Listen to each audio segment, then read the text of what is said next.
When I first started making beats, everyone always told me that compressing my drums can make them sound a lot better. But for me, it was always a bit confusing. I didn't quite understand why it was so helpful and what it actually did. So if you're feeling the exact same way that I did, hopefully this video clears it up for you. Alright, so first let's take a look at how a typical drum waveform looks. Most of them have this type of shape where we have the loudest part of our sound in the very beginning and it gets more quiet over time. So what I'm going to do is just label some volume lines here. For example, let's say the sound peaks at 0 decibels, which is the loudest we can go if you're making music in a DAW. And we'll just also draw in a few more points that represent a lower volume. Alright, so to understand how drum compression works, we can break this down into a few simple steps. Typically with most compressors, there are just a few dials that we need to set. We have the threshold knob, the ratio knob, and the gain knob. Let's go through these one by one. First, the threshold knob lets you choose which part of your drum you want to compress. For example, if I set the threshold knob to -6 decibels, we're going to compress everything that's above this line. Or if I set the threshold down to -12 decibels, we're going to compress this part of the drum sound. So once again, we set our threshold level on our drum sound, and typically we're going to compress everything that's above it. Next up, we have the ratio. This lets us control how much compression we want to apply to this area. So we chose which part of the drum we want to compress with our threshold, and now we choose how much we want to compress this part with our ratio. You will see the ratio on most compressors will start at 1:1. Once we start turning our ratio up, for example, to 2:1, we will be compressing our sound even more. But what does this ratio actually mean? So with a ratio set to 2:1, we're saying that for every 2 decibels of our sound, we want only 1 decibel to come out after compression. Now this might sound a bit confusing, but there is an easier way of thinking about this. What you can easily do is just switch these numbers around. For example, instead of a 2:1 ratio, what we're actually saying is that we want this area above the threshold to be half of what it is now. In this example, looking at this peak, it's 12 decibels above our threshold. So in this example, if we half that, this will now only be at 6 decibels above our threshold. Instead of the drum peaking at 0 decibels, our drum sound will start to look something like this, where now it will only peak at -6 decibels.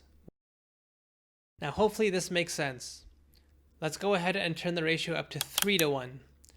Again, if we flip this around, what we're saying is that we want this area to be 1/3 of what it is now. Before, the peak was at 12 decibels above this threshold. Taking 12 decibels and dividing it by 3, we get 4 decibels. So now this peak is only going to be going 4 decibels above our threshold line. So with a 3:1 ratio, instead of this drum sound peaking at 0 decibels, our drum sound will now start to look something like this, where now it will peak at -8 decibels.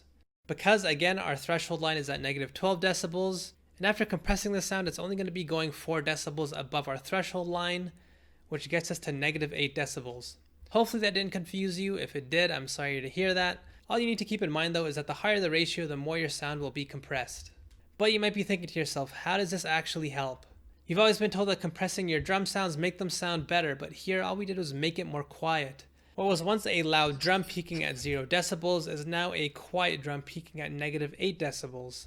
Well, that's where our final knob here comes in. This is the gain knob.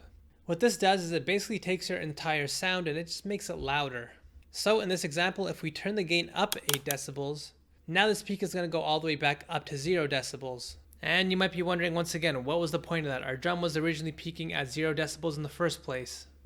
But take a look at what happens to the other points along this drum sound. For example, this point here, which was originally at -12 decibels in our original drum, this is going to be going up 8 decibels as well. This point, which was at -18 decibels all the way down here, this is now going to go up to -10 decibels because we added 8 decibels here too. Now once we added gain, we get this shape here. Now let's compare this to the original drum sound. While it's true that the initial peak is at the exact same point it was before we compressed it, every single other point along this drum sound is now louder. So the point of this technique with drum compression isn't necessarily that we're aiming to make the peak louder. Instead, what we're aiming to do is make every single other point after the peak of this drum sound louder. And this is what makes drum compression such a useful tool, this area here that I'm shading in. This is what's going to make your drum sound a lot more dense and thick when you compress your drums. Alright, so I'm hoping that made sense. To recap here, step 1 is to set the threshold so we can choose how much of the drum we want to compress. Step 2 is to set the ratio so we can choose how extreme we want to compress this drum sound. And step 3 is to add back the difference that we compressed to the beginning to get it back to the original level. And therefore adding that thick, dense body that will have this drum sounding better. But this is somewhat of a simplistic basic view of it. As you guys know, there are a few other dials that come with a standard compressor.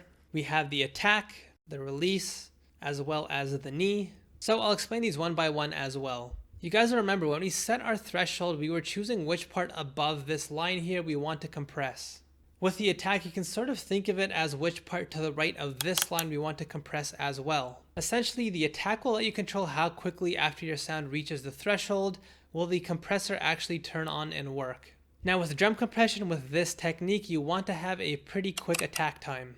You guys remember in the last picture that I showed you, we compressed the drum sound and we brought the peak down, and this gave us plenty of room to add some more gain to the sound in the very end. But let's think about this now. If we set this attack to this setting here, at that point we're only compressing this part of our drum sound here. And at this point we aren't actually compressing the peak, we're only compressing this part after the peak.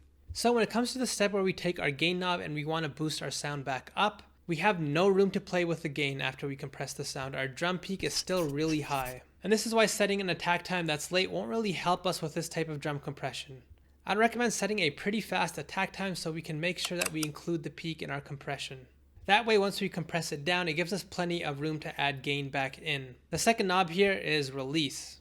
This just controls how long you want the compression to last after the sound goes below the threshold. So this affects this area down here. I'd recommend a relatively longer release time, the idea here being that you want it to be long enough so it lasts for the entire drum sound, but short enough so it turns off before the next drum sound hits. Now this is obviously going to be dependent on the drum sound that you're using, the BPM of your beat, how frequently the sound is actually playing. So it's hard to give a steadfast number, but typically it should be on the longer side. This will give your drum sound a more uniform, consistent shape and prevent it from sounding weird. And lastly, we have knee here. This is probably the least important. Typically we have a soft or hard setting for your knee. This just controls the immediacy of the compression basically. Overall, I'd recommend a harder knee for your drum sounds. I should mention though, this is just one particular method of drum compression to get your drums sounding dense. This type of compression is especially useful for beat making. There are other types of drum compression where you have a different attack and release, but I just want to show you guys what's useful for beat making when you have a sort of weak set of drums and how you can easily improve them with compression. If you guys have enjoyed this video, please do like and subscribe. Let me know in the comments down below whether this was helpful to you or not. As always, my free drum kit is available in the description box below. The link to my Discord is in the description box below as well if you guys want to partake in my live beat reviews. And I will see you guys next Tuesday.